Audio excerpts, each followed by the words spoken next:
ನಮಸ್ಕಾರ. ಕೆಪಿಎಸ್ ವರ್ಲ್ಡ್ಗೆ ಸ್ವಾಗತ. ಬನ್ನಿ, ಇವತ್ತು ನಾವು ಕ್ರಾಂತಿಕಾರಿ ಸಂತ ಜಗಜ್ಯೋತಿ ಬಸವಣ್ಣನವರ ಬಗ್ಗೆ ಕಂಪ್ಲೀಟ್ ಆಗಿ ತಿಳ್ಕೊಳ್ಳೋಣ. ಒಂದು ಪ್ರಶ್ನೆ. 12ನೇ ಶತಮಾನದಲ್ಲಿ ಜಗತ್ತಿನ ಮೊದಲ ಸಂಸತ್ತು ಸ್ಥಾಪಿಸಿದ್ದು ಯಾರು ಗೊತ್ತಾ? ಉತ್ತರ ನಮ್ಮ ಕರ್ನಾಟಕದ ಇತಿಹಾಸದಲ್ಲೇ ಇದೆ. ಇವತ್ತಿನ ನಮ್ಮ ಈ ಚರ್ಚೆ ಬಸವಣ್ಣನವರ ಜೀವನದ ಮೇಲೆ. ಅವರು ಬರೀ ಒಬ್ಬ ದಾರ್ಶನಿಕರಲ್ಲ, ಬದಲಿಗೆ ಒಬ್ಬ ಶ್ರೇಷ್ಠ ಸಮಾಜ ಸುಧಾರಕ ಕೂಡ. ಬಸವಣ್ಣನವರ ವೈಯಕ್ತಿಕ ಜೀವನದ ಕೆಲವು ಪ್ರಮುಖ ಅಂಶಗಳಿವು. ಪರೀಕ್ಷೆ ದೃಷ್ಟಿಯಿಂದ ತುಂಬಾನೇ ಇಂಪಾರ್ಟೆಂಟ್. ಬಸವಣ್ಣನವರು ಕೇವಲ ಆಧ್ಯಾತ್ಮಿಕ ಗುರು ಅಷ್ಟೇ ಅಲ್ಲ, ಅವರು ರಾಜಕೀಯದಲ್ಲೂ ಒಬ್ಬ ಪ್ರಭಾವಿ ವ್ಯಕ್ತಿಯಾಗಿದ್ದರು.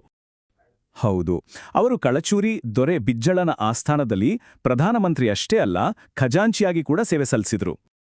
ತಮ್ಮ ಈ ಅಧಿಕಾರವನ್ನ ಬಳಸ್ಕೊಂಡು ಅವರೊಂದು ಕ್ರಾಂತಿಕಾರಿ ಸಂಸ್ಥೆಯನ್ನ ಹುಟ್ಟಾಕಿದ್ರು. ಅದೇ ಅನುಭವ ಮಂಟಪ. 1160ರಲ್ಲಿ ಸ್ಥಾಪನೆಯಾದ ಈ ಅನುಭವ ಮಂಟಪ ಇವತ್ತಿಗೂ ಜಗತ್ತಿನ ಮೊಟ್ಟಮೊದಲ ಸಂಸತ್ತು ಅಂತಾನೆ ಪ್ರಸಿದ್ಧ. ಇದರ ಉದ್ದೇಶ ಏನಂದ್ರೆ, ಸಮಾಜದ ಪ್ರತಿಯೊಬ್ಬರಿಗೂ ಗಂಡು ಹೆಣ್ಣು ಅನ್ನೋ ಭೇದವಿಲ್ಲದೆ ಚರ್ಚೆಗೆ ಮುಕ್ತ ಅವಕಾಶ ಕಲ್ಪಿಸೋದು. ಅದರ ಅತ್ಯುನ್ನತ ಪೀಠ ಶೂನ್ಯಪೀಠ. ಅದರ ಮೊದಲ ಅಧ್ಯಕ್ಷರಾಗಿದ್ದವರು ಜ್ಞಾನಿ ಅಲ್ಲಮ ಪ್ರಭುಗಳು. ಬಸವಣ್ಣನವರ ಕ್ರಾಂತಿಯ ಮೂಲ ಉದ್ದೇಶವೇ ಸಮಾಜದಲ್ಲಿ ಆಳವಾಗಿ ಬೇರೂರಿದ್ದ ಜಾತಿ ವ್ಯವಸ್ಥೆಗೆ ಸವಾಲು ಹಾಕುವುದಾಗಿತ್ತು. ಆ ಕಾಲದ ಜಾತಿ ಆಧಾರಿತ ಸಮಾಜದ ಬದಲು ಎಲ್ಲರೂ ಸಮಾನರು ಅನ್ನೋ ಒಂದು ಹೊಸ ಸಮಾಜದ ಕನಸು ಕಂಡವರು ಬಸವಣ್ಣ.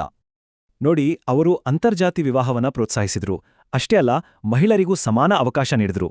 ಅವರ ಈ ಎಲ್ಲ ಸಾಮಾಜಿಕ ಸುಧಾರಣೆಗಳಿಗೆ 2 ಮುಖ್ಯ ತತ್ವಗಳೇ ಅಡಿಪಾಯ. ಮೊದಲನೇ ತತ್ವ ಕಾಯಕ, ಅಂದ್ರೆ ಕೆಲಸವೇ ಪೂಜೆ. ಪ್ರತಿಯೊಬ್ಬರೂ ಪ್ರಾಮಾಣಿಕವಾಗಿ ದುಡಿದು ಬದುಕಬೇಕು ಅನ್ನೋದು ಇದರ ಸಾರ. 2ನೇ ತತ್ವ ದಾಸೋಹ, ಅಂದ್ರೆ ಕಾಯಕದಿಂದ ಬಂದ ದುಡಿಮೆಯ ಒಂದು ಭಾಗವನ್ನ ಸಮಾಜಕ್ಕೆ ವಾಪಸ್ ಕೊಡೋದು. ಅವರ ತತ್ವಗಳು ಬರೀ ಬೋಧನೆಗಳಾಗಿರ್ಲಿಲ್ಲ, ಬದಲಿಗೆ ಸರಳ ವಚನಗಳ ಮೂಲಕ ಜನರನ್ನ ತಲುಪಿದ್ವು. ತಮ್ಮ ಕೂಡಲ ಸಂಗಮದೇವ ಅಂಕಿತ ನಾಮದೊಂದಿಗೆ ಬರೆದ ಈ ವಚನಗಳನ್ನ ಕನ್ನಡದ ಉಪನಿಷತ್ತುಗಳು ಅಂತಲೇ ಕರೆಯಲಾಗುತ್ತೆ.